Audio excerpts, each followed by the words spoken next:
Hi, I'm Stephanie Stigliano. I'm here to tell you a little bit about my artwork. I make prints and artist books. I really enjoy doing both of those things. I started out as a jeweler, so I like to make small things. But what led me to printmaking was that I wanted to do things a little bit larger. I wanted to play with color, and I wasn't all that into personal adornment or working with gold, which is a very expensive material. Making prints is a very democratic medium. Making books uses all the skills that I learned as a jeweler. It's making art that you can hold in your hand. So I really like that connection with the viewer or the reader, if you will. So thanks a lot for coming, and let's take a look at some of the visuals. All right, I'm going to share my screen. All right, I was teaching printmaking, and many of my students were very, very far away on the other side of the world. Some of the students were in quarantine without any art supplies. So teaching printmaking to an audience like that, or to students like that, was quite of a challenge. Um, so I decided that we would make post-it rubbings of our environments. Everyone had little bits of paper and something to rub with, some pencil or pen or something. Um, and then we embellished them with whatever we had around. And then I asked the students to further make an installation and put themselves in a self-portrait with that installation. For me, it turned out to be really fun. This is what I made, and I put it in a number of different places around the house. Here I put it in the backyard. Here, I'll let you listen to this.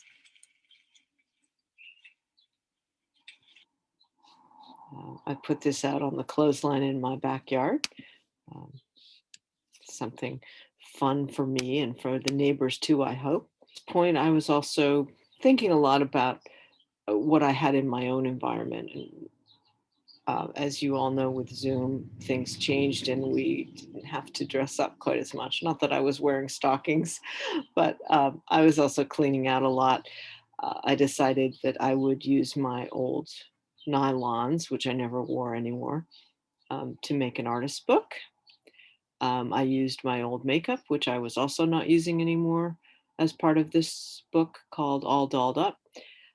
And it alternates between these lips and this, which I don't wear false eyelashes. I never did, but I thought that false eyelashes were appropriate in this particular context.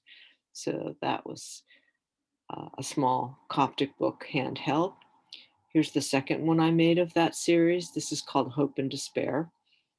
It is based on Emily Dickinson's phrase from her poem, "Hope is the thing with feathers." So what I've done for this a dose book, which means they're back to back, they're attached in the middle. I pierced and embossed on the pages and I wove feathers through in white and black. Hope is elusive, despair is seductive. Here's the third in that series. I guess some of you can identify some of these viruses from the past few years, Ebola and Corona in particular, and Zika is in this book as well. Um, so during this time, I wanted to connect with students. I think we all needed a chance to connect. In this case, I decided I would like to teach online and use that time together, not really as a lecture time, but as a studio time where I would be watching the students and helping them through various processes. So this is a class of printers who are doing jelly prints, which is really fun. If you've never done it, it's a fun and easy way to make prints, non-toxic, they're very quick. And here is a sample of a book that I've made using jelly prints. I'll be teaching a few different artist book classes this summer, and this book, flag book, looks very impressive. It's not that hard to make, but it's a great way to display the jelly prints. You can either make the jelly prints before you put the book together, or in this case, I added the jelly prints after the book was put together. So I wanted to show you this little video of how one particular type of jelly print is made. You can see my jelly block is it's been used. It's been around the block. It's not crystal clear anymore, but it still works just fine.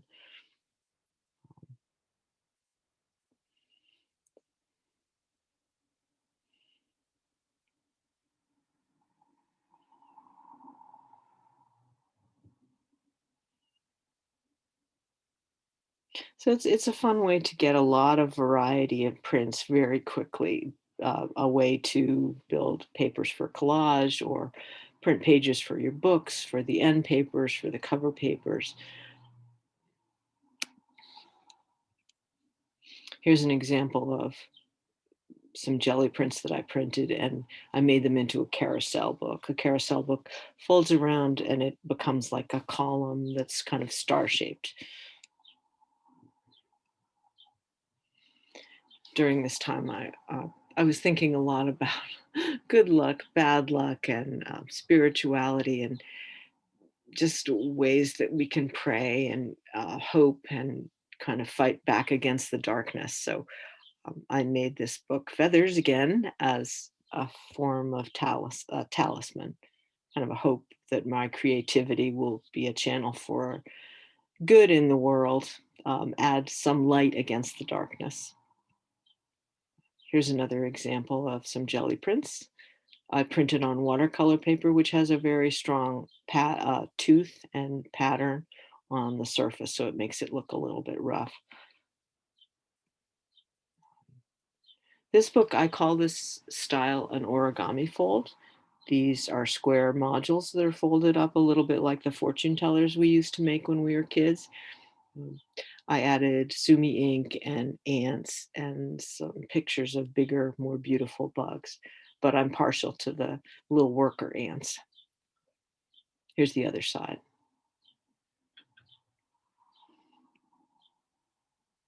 More bugs, ladybugs, graphically cute, graphically impressive with their dots and their lines and their spots of all in a row.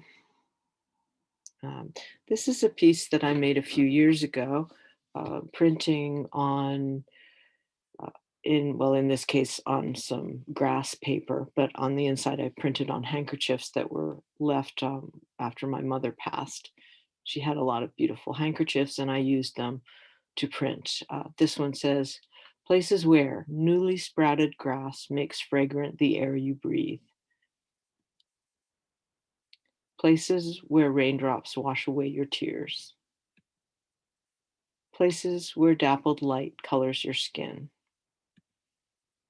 Places where you drink from hidden pools.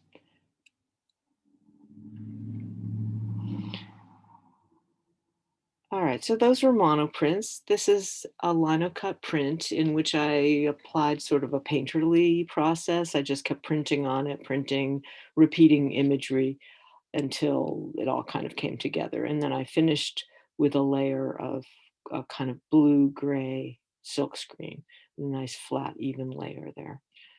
Um, I thought I'd show you some of the tools of the trade. Here are the lino cut blocks. Here's the brayer, all inked up with Van Dyke Brown. You can print at home, as I said, without a press. You can use something called a Baron to rub the ink. I use my press as well. Part of the printmaking process, you get a lot of byproducts of proofs. You're checking the image on the plate. In my case, I saved them and I cut them up. I wanted to recycle some of the stuff that was in my studio and also connect with friends during this time. We were a little bit more isolated and I wanted to support the post office. So I made postcards by using these old prints and printing on top of them with jelly prints and woodcuts, and just until they transformed and became something on their own. So I sent a lot of those out to my friends. Now, this is something I thought you might be interested in if you're considering taking a course with me. Um, it's how to register multi-blocks. It's not hard. It doesn't have to be hard. It seems like something very scary if you haven't made prints before, but this is a lino cut block, and I'm going to print a third layer on top. This is the registration guide. So I set the paper up in the same orientation to the image each time. I'm using a bone folder to print. So this is the third layer.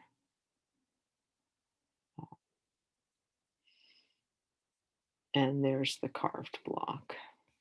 So yeah, easy, easy peasy. Here are a number, here's two. I made a number of different prints. It's really fun with printmaking. Once you have the blocks carved, you've done the hard work and you can play with the colors. You can decide if you're going to have light over dark or if you're going to use opaque or transparent inks. You can change the color of the paper. You can do something that contrasts warm and cool, or maybe has a more analogous relationship of cool colors or warm colors, playing with light and dark. Here's a different kinds of registration. It's really very simple. It's called flip registration. This already has 2 layers of ink, and I'll show you. Whoops! I'll show you what happens here when we just put the ink block on top. This works, of course, best with a small plate because you can flip it easily without damaging the print. That's called a baron. And this kind of paper is very thin mulberry, so you can see the image coming through. When I make a really thin print like this, I usually back it on heavier paper.